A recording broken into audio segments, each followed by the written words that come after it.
Hello, everyone, and welcome back. Oh, we should record just in case. Recording in progress. Oh, hello, everyone, and welcome back. We are continuing on with the MHF4U course. This is the grade 12 university dance functions. This is unit 1, and we are on lesson number 3, part 2 of 2. So, on the lesson of last time, we had learned about the product quotient and power law of logarithms, and now we're going to be expanding our understanding of them. And with that, we're going to be solving logarithmic equations involving linear and quadratic factors, identifying something called an extraneous root. I'll explain it later, but extraneous means that in our case, it's a logical algebraic answer, but within the context of a logarithm, it doesn't make any sense. And then we have a little small section at the end where we're going to write numbers with different bases. Essentially, we're going to prove the inverse property. Okay. And so here's an example of some of the concept that we had to look at last time, the product rule of logarithms. If you had log base a of x times y, that was the same thing as log base a of x plus log base a of y. And so if you had log base 3 of 8 plus log base 3 of 5, that was the same thing as log base 3 of 8 times 5, which was log of 40. The quotient rule of logarithms, log base of x, log base a of x divided by y was the same thing as log base a of x minus log base a of y. So if you're subtracting two logarithms with the same base, you can just rewrite them with a single base and divide their arguments. An example of this is log of 80 minus log of 20 is the same thing as log of 80 divided by 20, which just happens before. Lastly, we have the power rule of logarithms. If you have log base a of x to the power of n, that's equal to n log a of x. An example of this emotion would be log base 7 of 8 to the power of 10. That's just the same thing as 10 times log base 7 of 8. And so here, as far as a review, what we need to remember is that for a function f of x, this is only defined with respect to its domain when x is greater than 0. So in this case, as long as x is greater than 0, this function is perfectly well defined. And the only thing we have to be aware of is that we're going to be solving equations that might look like this. Say f of x is equal to log of x minus 3. Then in this case, we just want to be careful and ensure that the part inside the logarithm, in this case, the x minus 3, is greater than 0. So x must be greater than 3. This is how we're going to run into extraneous solutions where we'll have perfectly logical algebraic answers, but when we think about them within the context of a logarithm, then we'll have concerns. And so here, the domain will be x is an element of all real numbers, but x must be greater than 3.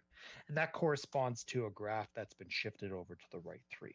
So using the Desmos graphing calculator,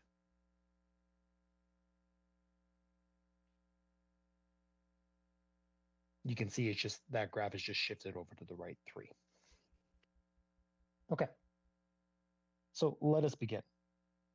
We're going to first start off by solving simple logarithmic equations. Simples, of course, in quotation marks because everything's relative.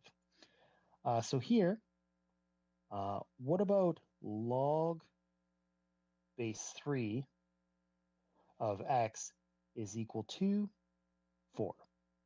Well, let's convert this to, and at this point I should probably bring up that if you have something of log base a of x is equal to y,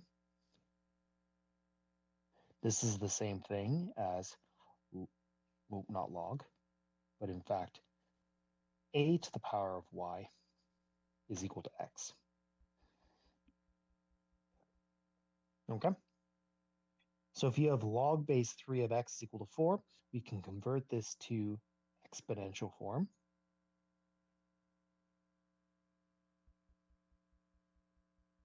And we end up with 3 to the power of 4 is equal to x. So x is equal to 81.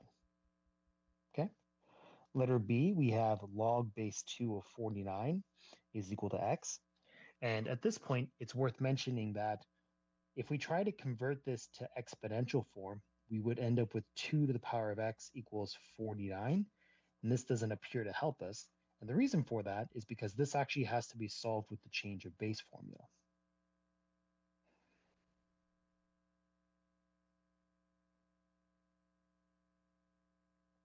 So we can rewrite this as log of 49 over log of 2 will be our x value.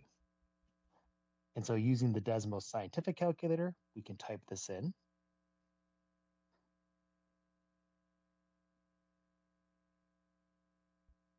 As log of 49 divided by log of 2. And so in this case, we end up getting 5.6147 as a solution.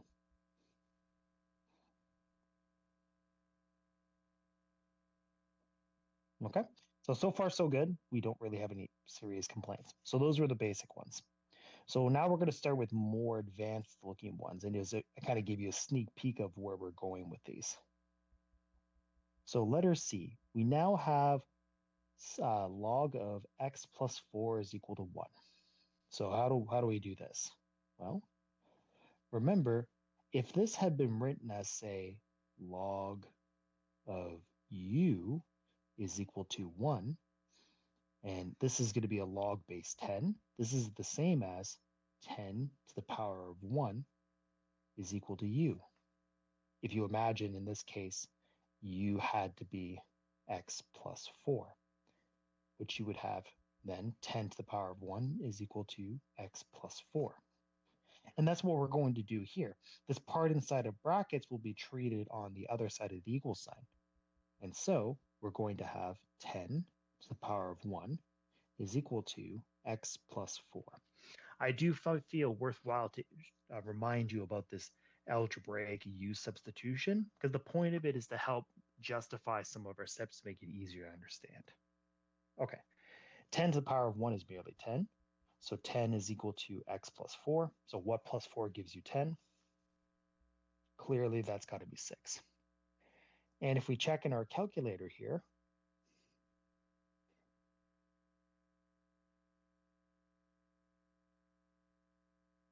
log of 10 plus, oh, not 10 plus 4, 6 plus 4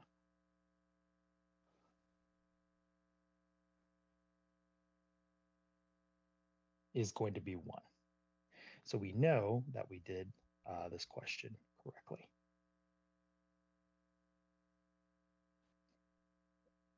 Okay. What about letter D? We have log base 5 of 2x minus 3 is equal to 2.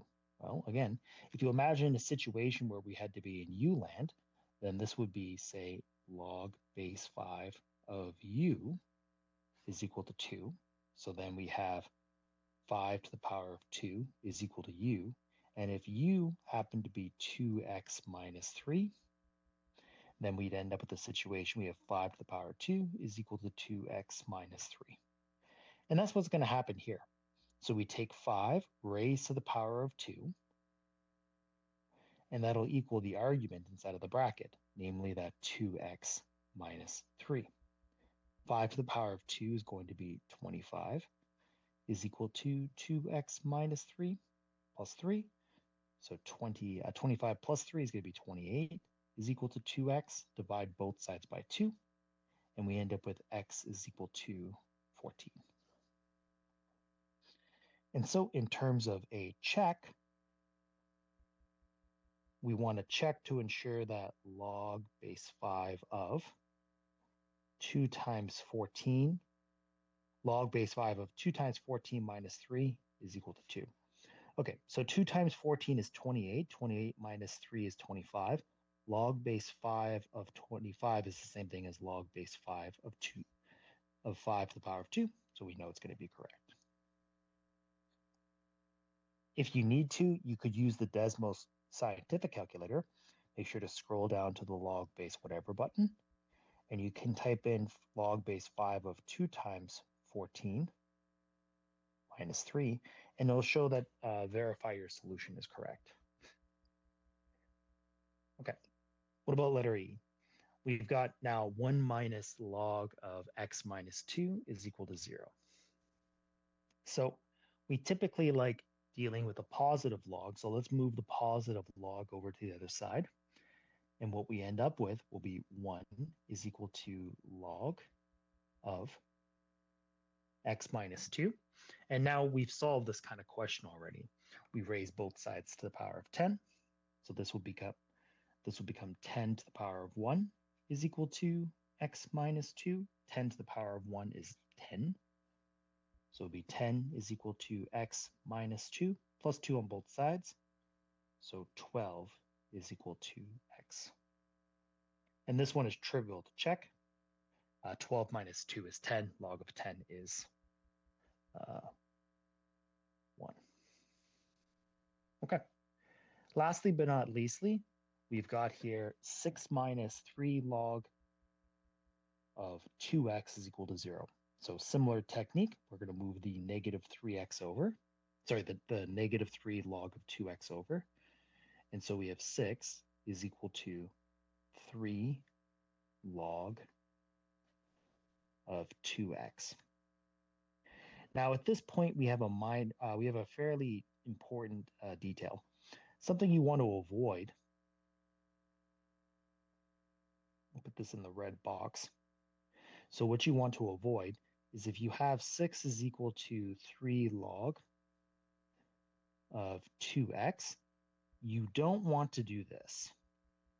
Make it 6 is equal to log of 2x to the power of 3. That's going to often, in this case, it wouldn't overly complicate it, but this would cause you more issues because when you go to solve this, you're going to end up with quite a large value. So here, you would end up with 10 to the power of 6 is equal to 2x to the power of 3. And you could proceed from here, but just realize you're already going to be dealing with the number 1 million because that's 10 to the power of 6. What I'd recommend instead is you can divide both sides by 3, because when you divide both sides by 3, that'll cancel out the term in front of the log. So you end up with 6 divided by 3, which will be 2. And so this will simplify down to 2 is equal to log of 2x. And this is now much easier to work with. We convert this to exponential form. So we have 10 to the power of 2 is equal to 2x. Divide both sides by 2. So we end up with 10 to the power of 2 divided by 2 is equal to x. So x will be equal to 10 to the power of 2 is 100 divided by 2, which is equal to 50. You could employ the same technique with this original try, but the only issue you would run into is you would need to end up taking the cube root of both sides, and then you would end up getting similar, ending up at this step. But again, that's overly complicated, and we're going to be looking at some more difficult equations and expressions where we actually want to use this technique of multiplying or dividing both sides by some constant. Okay, let's continue on. So now we're going to apply factoring strategies. And when you hear factoring strategies, you should be thinking about quadratics. And later we'll have something much more in-depth. So for now, we're going to solve the following, and then we're going to identify and reject any extraneous roots, which means we need to check our solutions. And so for letter A, we have log of x plus log of x minus 4 is equal to 1. So keep in mind, the rules we want to be using are if you have log of x plus log of y. This is equal to log of x times y. And so in this case here, if you have log of x plus log of x minus 4, we can rewrite this as log of x times x minus 4. And again, if you wanted to, you could make the substitution, let x minus 4 be equal to u. Then you'd have log x plus log u, which becomes the same thing as log of x times u, which we end up with this statement. And so at this point, we can convert this to its logarithmic equivalent. And so this will become 10 to the power of 1 is equal to x times x minus 4. Okay, 10 to the power of 1 is just going to be 10. So we have x squared minus 4x is equal to 10. So we have x squared minus 4x minus 10 is equal to 0. Now, unfortunately for us, this does not have any nice roots. So we're going to need to use the quadratic formula. Okay, because I can't think of two numbers that multiply to make negative 10, but add to make negative 4.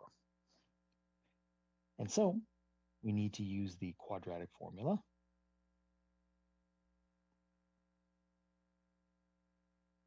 Hopefully we don't need to do this too many times. Quadratic formula says x is equal to negative b plus or minus the square root of b squared minus 4ac over top of 2a.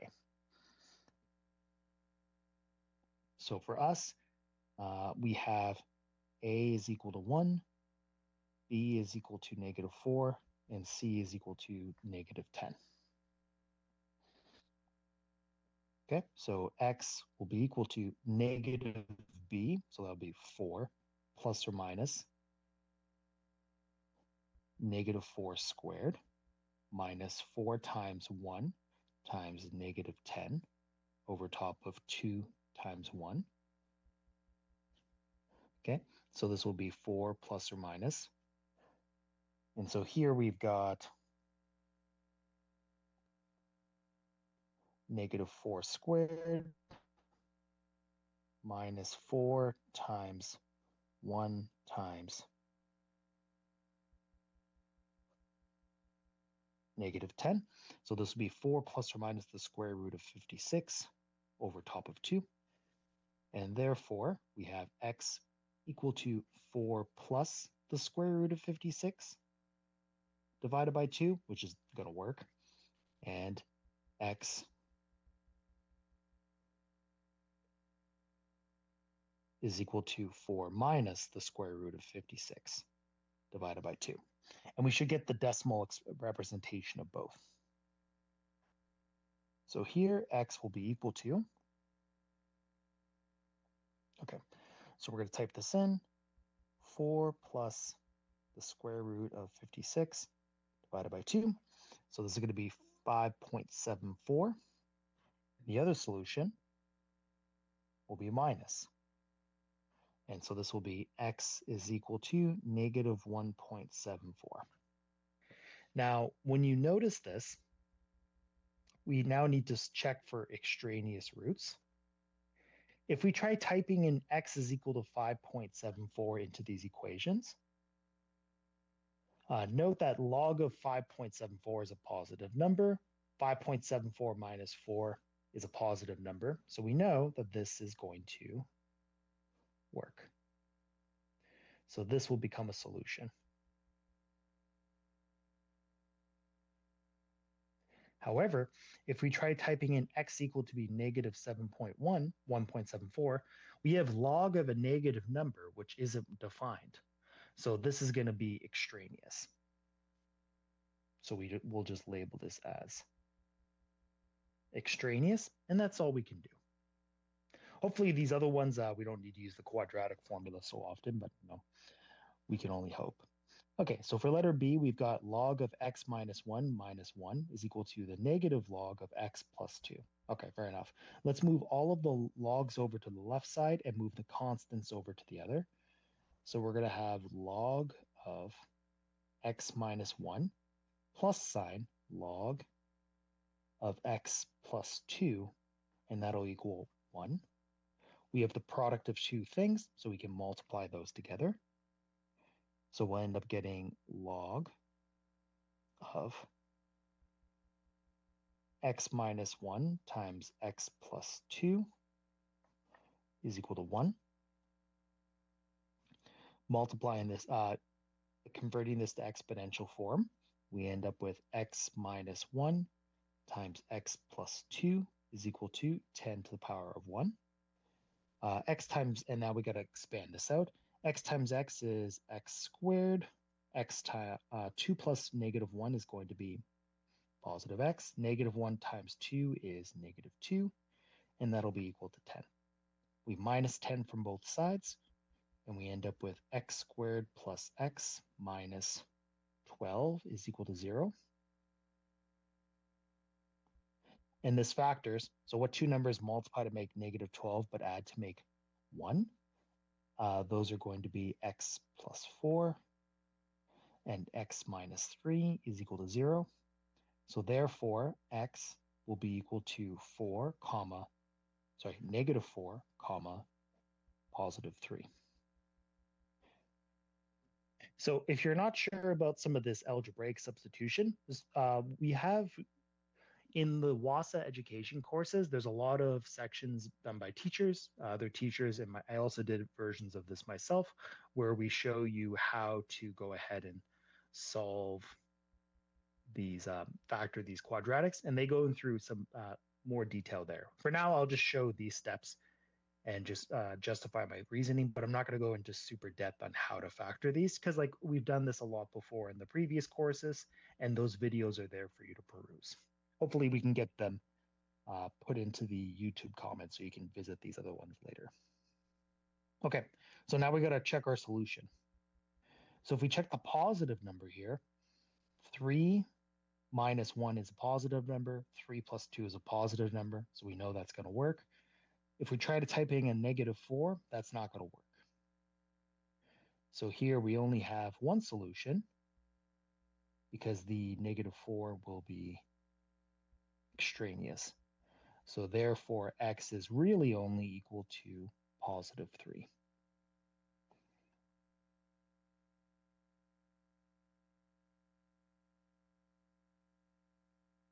Okay? And the reason why, and this one is a good place to check,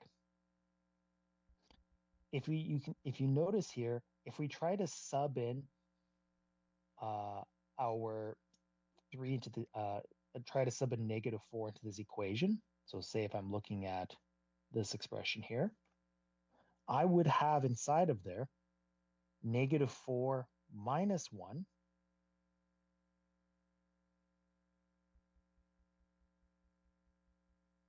multiplied by negative 4 plus 1.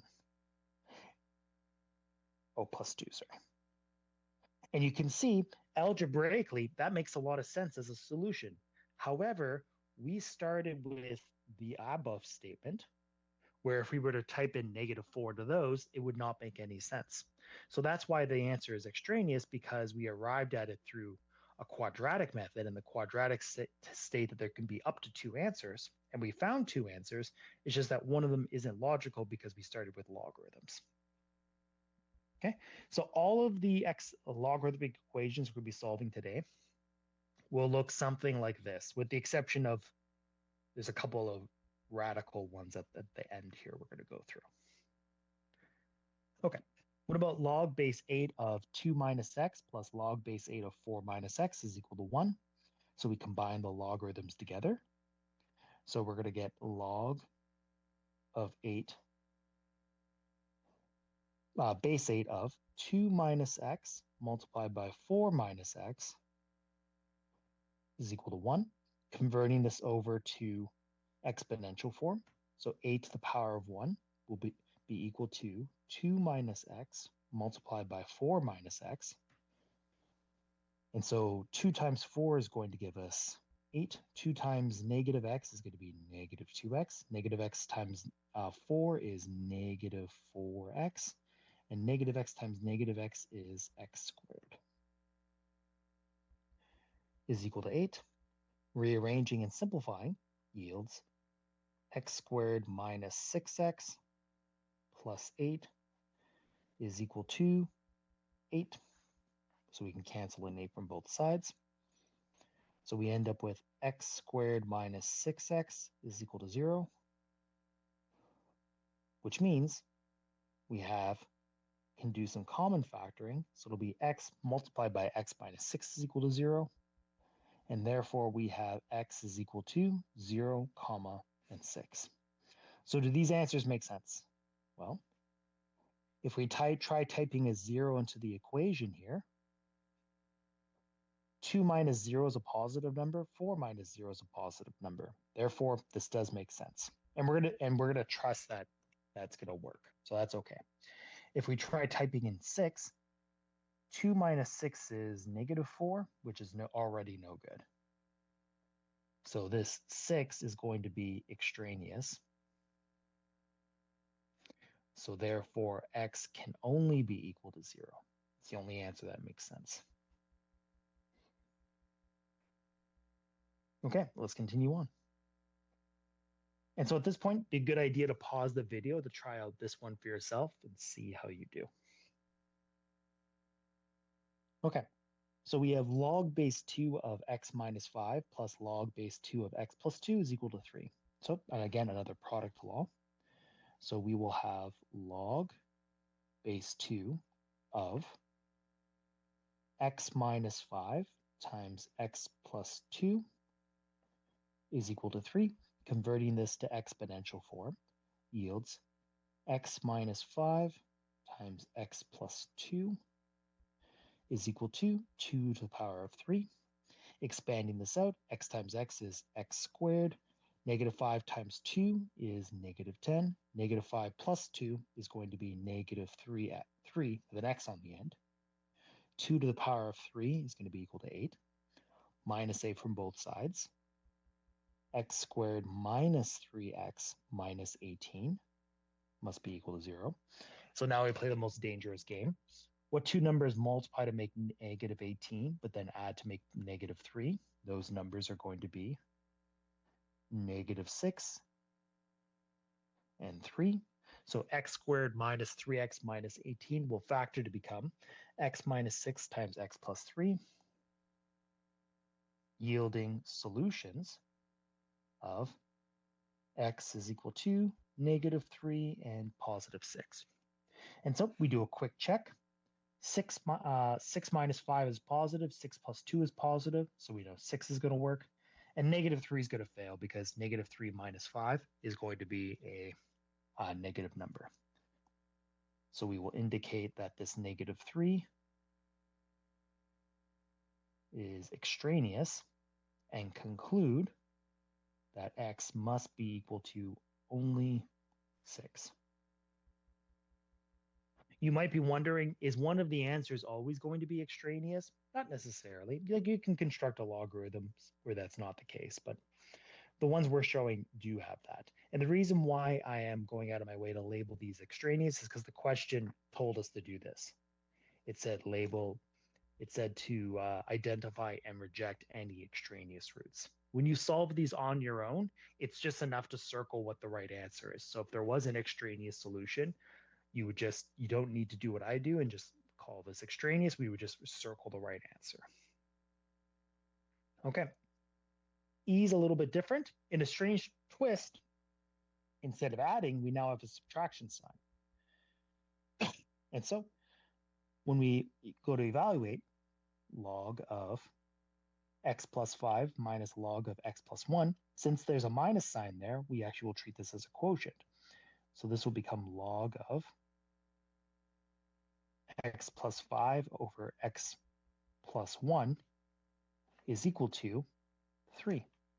Converting this into its exponential, into its exponential equivalent, we have 10 to the power of 3. So that's going to be 1,000. And this will be x plus 5 over x plus 1. It's already going to have some not so nice numbers, but that's okay. We got to solve this now. 10 to the power of 3 is just 1,000. And this will be x plus 5 over x plus 1.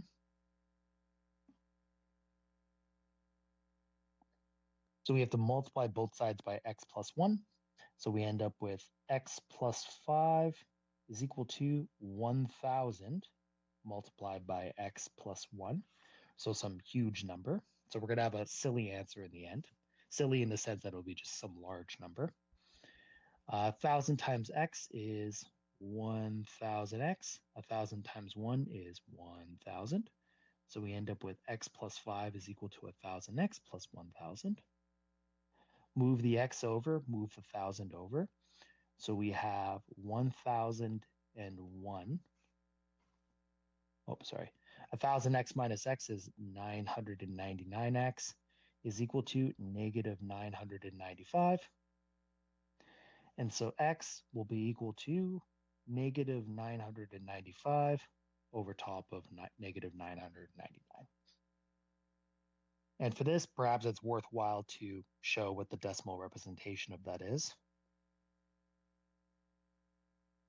So we get a number that's negative 0.99599 something. So something close to negative 1. And so if you have a look here, the reason why we did that is because when we go to check this, negative 0.9 plus 5 is positive. Negative 0.9 plus 1 is also positive. Therefore, this will be the solution. So in this case, we ended up with a linear one answer because we only ended up with one answer because through the quotient, we ended up with a rational expression. Rational expressions often only have one solution because of their graph. And what I mean by this is if you were to graph what this looks like, so if you were to take x plus 5 over top of x plus 1, you end up getting this shape of graph. And if you try to set this equal to, say, a number like 5, this tends to only cross this graph at one particular point. Okay, so rational expressions tend to have only one kind of answer there. Okay, let us continue on. What about log base 6 of x minus log base 6 of x minus 1 is equal to 1? Okay, same thing as before. We want to convert, since it's subtraction, we want to use the quotient law of logarithms. So we'll write this as log base 6 of x over top of x minus 1 is equal to 1. Converting this to its exponential equivalent is x over x minus 1 is equal to 6 to the power of 1. 6 to the power of 1 is just 6. So we multiply both sides by x minus 1. So it'll be x is equal to 6 times x minus 1. Multiply that out. 6 times x is 6x. 6 times negative 1 is negative 6. Moving the negative 6 over and the x over, we have 6 is equal to 5x. And so x will be equal to 6 over 5, or if you prefer, 1.2. Okay. And so here, chances are that's going to be the only answer.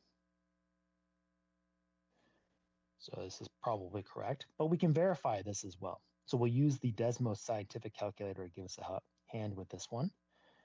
So we type in log base 6 of 1.2.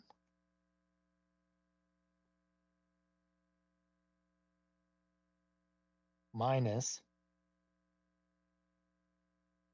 log base 6 of 1.2 minus 1. And you can see that we do get a solution of 1. So using the check, we see that log base 6 of 1.2 minus log base 6 of 1.2 minus 1 does in fact equal 1. So we know that this will be the only solution in this case. Okay. And if you're ever curious, you can use the Desmos scientific calculator to graph what some of these things look like as well. So in case you are wondering, what does log base 6 of x minus log base 6 of x minus 1 look like? You can start to see what some of these graphs look like. This one, not as interesting. Looks like we just kind of have a logarithm that's been reflected in the x-axis. We don't spend tons of time studying the different graphs of these when they're subject to some sort of transformation, just because when you start studying combinations of these functions, and this is what this would be called, you end up with you'd end up spending quite a bit of time studying these, and we just don't have time for that. Okay.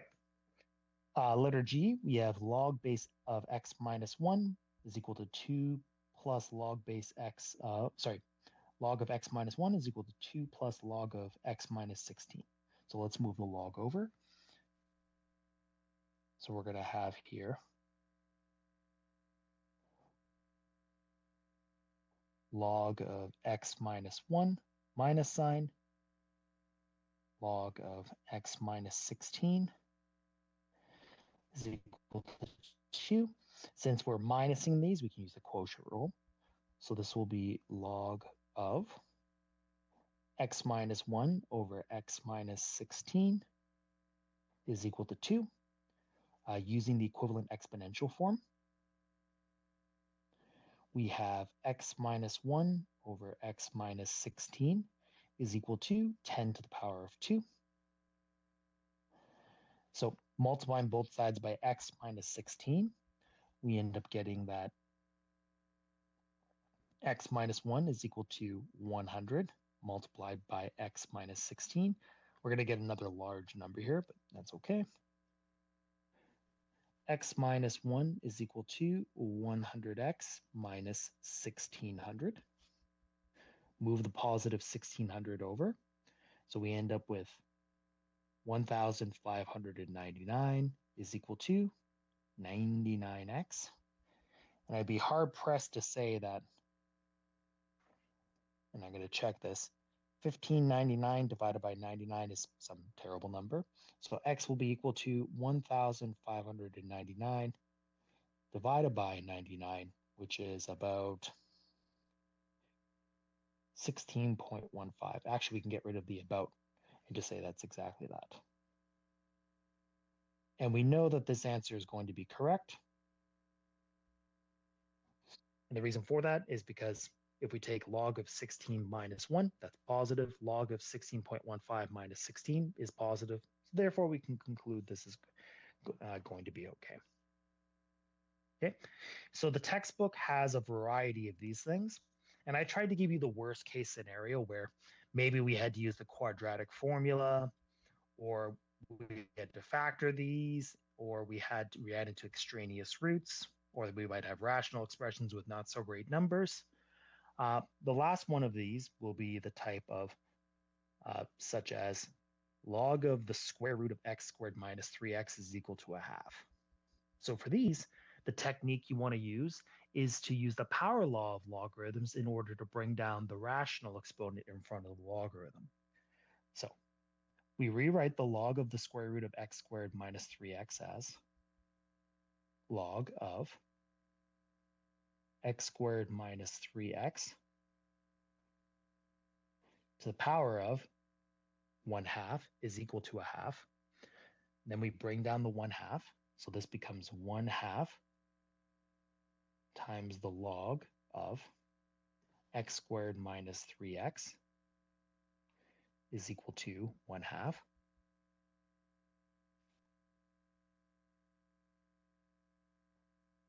And now if you notice here, and this is again a little bit trickier to spot, but we can actually multiply both sides by 2. And so when we do that, we actually will get rid of the fractional portion. So a half times 2 will reduce down to 1. And same with the left side. We'll also reduce down to 1. And so what we'll be left with is log of x squared minus 3x is equal to 0. This is also a great example to bring up. because then if you notice here, we can rewrite this as in exponential form as x squared minus 3x is equal to 10 to the power of 0. 10 to the power of 0 is 1. So this ends up being x squared minus 3x is equal to 1, minus the 1 from both sides. We end up with x squared minus 3x minus 1 is equal to 0. And from here, unfortunately, we then need to use the quadratic formula again. So x is equal to negative b plus or minus the square root of b squared minus 4ac over top of 2a. Here we have a equal to 1, b equal to negative 3, and c equal to negative 1. And so x will be equal to negative 3, so it'll be positive 3, plus or minus the square root of negative 3 squared, minus 4 times a, which is 1, c, which is negative 1, divided by 2 times 1. So this will be 3 plus or minus. Okay, so this is going to be 9 plus 4. So this will be the square root of 13. 3 plus or minus the square root of 13 over 2. So we have two answers here. So either x is equal to 3 plus the square root of 13 over 2, and x is equal to 3 minus the square root of 13 over 2.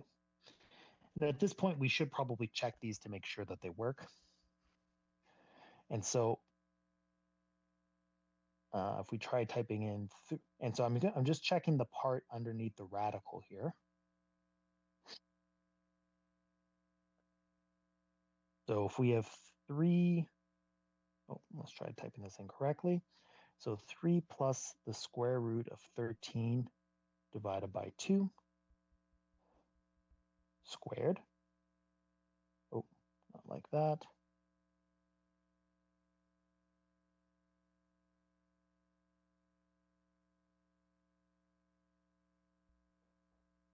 Squared, make sure to get rid of this. There we go. Minus 3 multiplied by 3 minus this, 3 plus the square root of 13 over top of 2. And we can see that this is going to work. So if you do log of 1, that's going to give you 0. Yeah, if we do log of the square root of 1, that's going to work. Perfect. Okay. So again, this 1 is going to work. And so now, if we type in a minus sign up here, this one will also work. So here, both of these solutions are actually going to work for this one.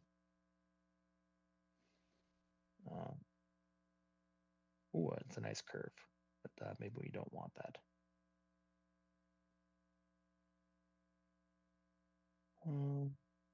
Three. So here, both of these solutions are going to work. Okay. Lastly, but not leastly, of the longer examples, and then I have a couple of shorter ones for us to go through. Log of the cubed root of x squared plus 48x is equal to 2 over 3. Okay, so same thing again. We're going to rewrite this as log of x squared plus 48x to the power of 1 over 3 is equal to 2 over 3. And we're going to bring down that 1/3 in front. So we end up with 1/3 outside of, and again, we're using the power law of logarithms. So x squared plus 48x, is equal to 2 over 3. We can multiply both sides by 3. And so that'll end up with log of x squared plus 48x is equal to 2. Converting this to logarithm exponential equivalent gives us x squared plus 48x is equal to 10 to the power of 2. So x squared plus 48x minus is equal to 100. And so we have x squared plus 48x minus 100 is equal to 0. This factors quite nicely. So what two numbers multiply to make negative 100, add to make 48, they will be positive 50 and negative 2 will equal 0. So therefore, x will be equal to negative 50 comma 2. And again, we got to check to make sure these things work. So we want the cubed root of negative 50 squared plus 48 times negative 50. We can see we get some positive number, so we know that works. And if we type in a 2, we get the exact same number. And so here, both of these solutions will work, and we'll just circle our answers. And so you can see when for these logarithms, when you start with a quadratic component already, like namely something like x squared, you actually will end up with answers that work. So which is good for us. Okay, so example 3, we're going to have some logarithm statements. Are the following statements true? Yes or no, and why? So if we have log of negative 3 plus log of negative 4, that equals 12. So does that work? No. Log is not defined for negative numbers.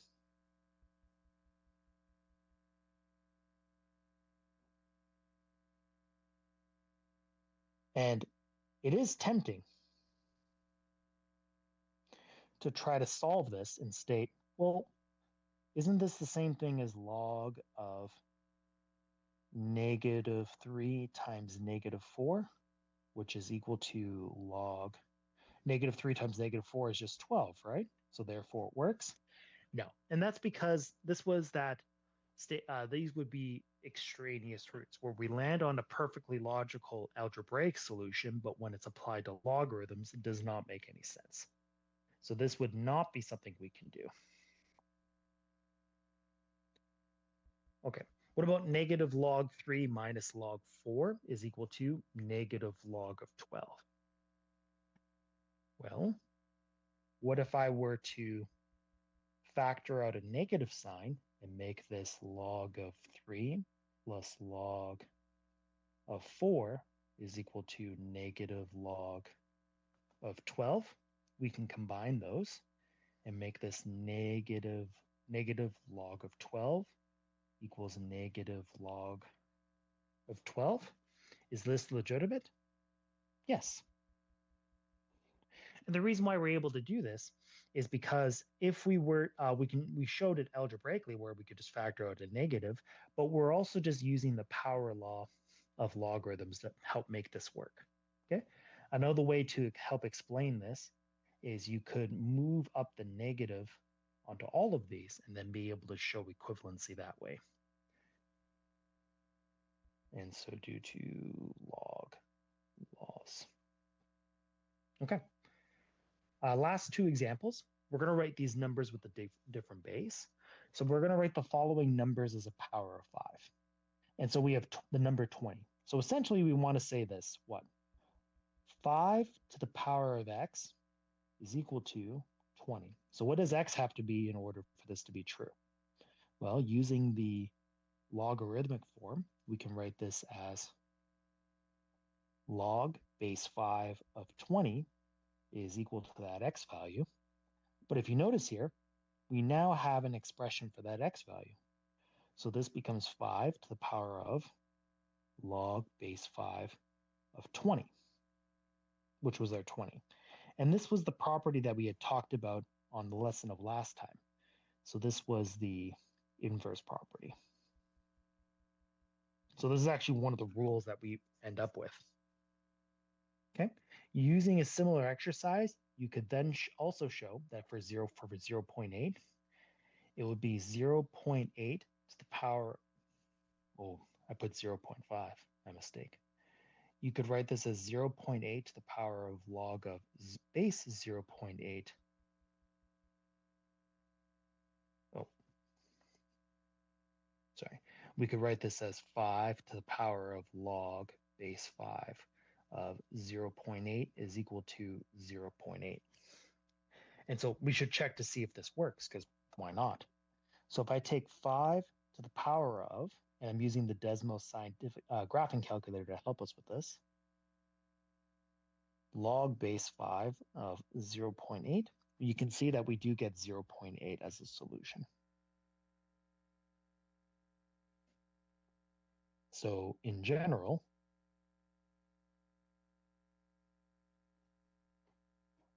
you could say a to the power of log base a of x is equal to whatever number you would like. So if you want this to be base whatever, you can just have that base, but then it's to the log of this base. The reason why this technique is quite helpful is actually, because right now this doesn't seem to be particularly useful. This actually plays a fairly pivotal role in making important calculations later. And if you end up taking a calculus course, we actually can't solve some problems unless we do this. So, but for now, I think that's a good place to stop. Tomorrow, we're going to be reviewing some applications of these. And when I say applications, I mean we're going to be having a look at some word problems like money investments and bacteria growth and such and so forth. As always, if you have any questions or comments, please feel free to reach out to me and we'll get back to you as best we can. But goodbye for now.